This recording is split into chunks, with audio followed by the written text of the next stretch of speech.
कांग्रेस हमेशा से हिंदू विरोधी रही है, लेकिन हिंदू क्यों कांग्रेस विरोधी नहीं होते? शायद वो नहीं समझते कि कांग्रेस ने क्या किया। आपको साल दर साल का ब्यौरा देते हुए बताएंगे कि कैसे कांग्रेस ने हिंदुओं का मजाक बना दिया। 1950 में आया आर्टिकल 25। कांग्रेस 1950 में आर्टिकल 25 को लेकर आई, जिससे धर्म परिवर्तन को मान्यता दे दी गई। और सबसे ज्यादा किसका धर्म परिवर्तन हुआ ये सब जानते हैं, लेकिन ये तो सिर्फ शुरुआत थी। नेहरू 1950 में आर्टिकल 28 लेकर आए और हिंदुओं से धार्मिक शिक्षा का हक छीन लिया। लेकिन आर्टिकल 30 के तहत अल्पसंख्यक अपनी धार्मिक शिक्षा दे सकते हैं। धार्मिक शिक्षा के बाद निशाने पर थी धार्मिक संस्थाएं। 1951 में HRCE एक्ट, 1951 में Hindu religious and charitable endowment act लेकर आए।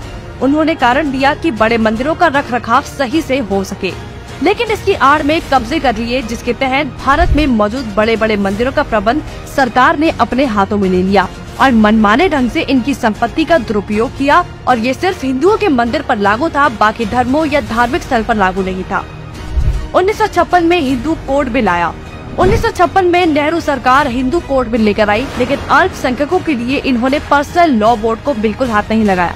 मतलब एक ही है, देश में एक जाति कर संविधान कानून से और दूसरी अपने धर्म के कानून के हिसाब से, और आज भी यूनिफॉर्म सिविल कोड से कतराते हैं। कांग्रेस ने लगाई आरक्षण की आग। कांग्रेस आरक्षण लेकर आई, जिससे हिंदुओं को बांटने का काम किया गया, जिससे सबसे बड़ा नुकसान हिंदुओं को हुआ। आरक्षण की देश में जरूरत थी, लेकिन मक्कार कांग्रेसी इस योजना को 10 साल लागू करने की बजाय इसे बढ़ाते चले गए और न ही इससे लोगों को सशक्त बना पाए, जबकि लोगों को इसकी लत लगा दी गई। इंदिरा का कार्यकाल। साल 1976 में इमरजेंसी के दौरान ही इंदिरा ने संविधान में सेक्युलर शब्द को जबरदस्ती घुसा दिया, जिसको लेकर संसद में कोई चर्चा तक नहीं हुई।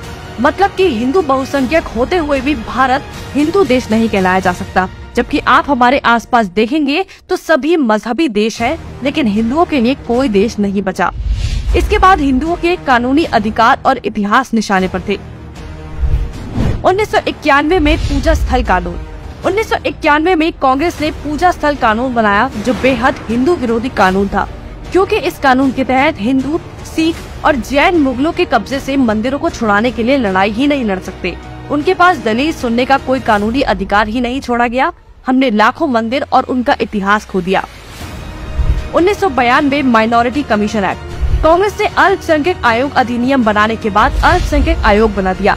ऐसा करके कांग्रेस ने धर्म विशेष के लोगों को स्पेशल दर्जा तो दिया ही, हिंदुओं को बांट दिया, जिसके तहत सरकार की हर योजना का सबसे ज्यादा फायदा धर्म विशेष के लोगों को ही मिलता है, जिससे कांग्रेस ने सांप को भी मार दिया और लाठी को भी नहीं टूटने दिया।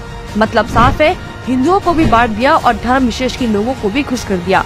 जब देश सेकुलर बना दिया तो मेजॉरिटी और माइनॉरिटी की जरूरत ही क्या थी। 1995 में वक्फ बोर्ड कानून। 1995 में वक्फ बोर्ड कानून बनाकर कांग्रेस ने एक और महापाप किया। वक्फ बोर्ड को असीमित शक्ति दे दी गई। आज स्थिति ये है कि वक्फ बोर्ड किसी भी संपत्ति पर दावा कर दे तो कोर्ट से भी कोई मदद नहीं मिलेगी।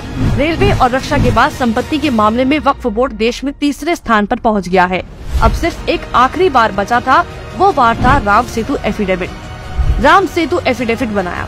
हिंदुओं ने फिर 2004 में कांग्रेस को चुन लिया, तो कांग्रेस ने इसका इनाम देते हुए राम सेतु एफिडेविट बनाया और भगवान श्री राम के अस्तित्व को ही नकार दिया और काल्पनिक बताया। आस्था और धर्म पर वार करने के बाद अब कांग्रेस ने हिंदुओं को ही बदनाम करने का प्लान बना लिया। 2009 में हिंदू आतंकवादी घोषित। 2009 में फिर से हिंदुओं ने कांग्रेस को चुना, तो उसके बदले में कांग्रेस ने हिंदुओं को ही टेरर घोषित कर दिया। कांग्रेस ने बहुत ही चालाकी से एक एक कर हिंदुओं के धर्म, अधिकारों और शिक्षा के अधिकार को छीन लिया, लेकिन हिंदू फिर भी कांग्रेस को नहीं समझ पाया। औरंगजेब ने हिंदुओं को खत्म करने के लिए तलवार का इस्तेमाल किया, तो कांग्रेस ने हिंदुओं को खत्म करने के लिए संविधान का इस्तेमाल किया।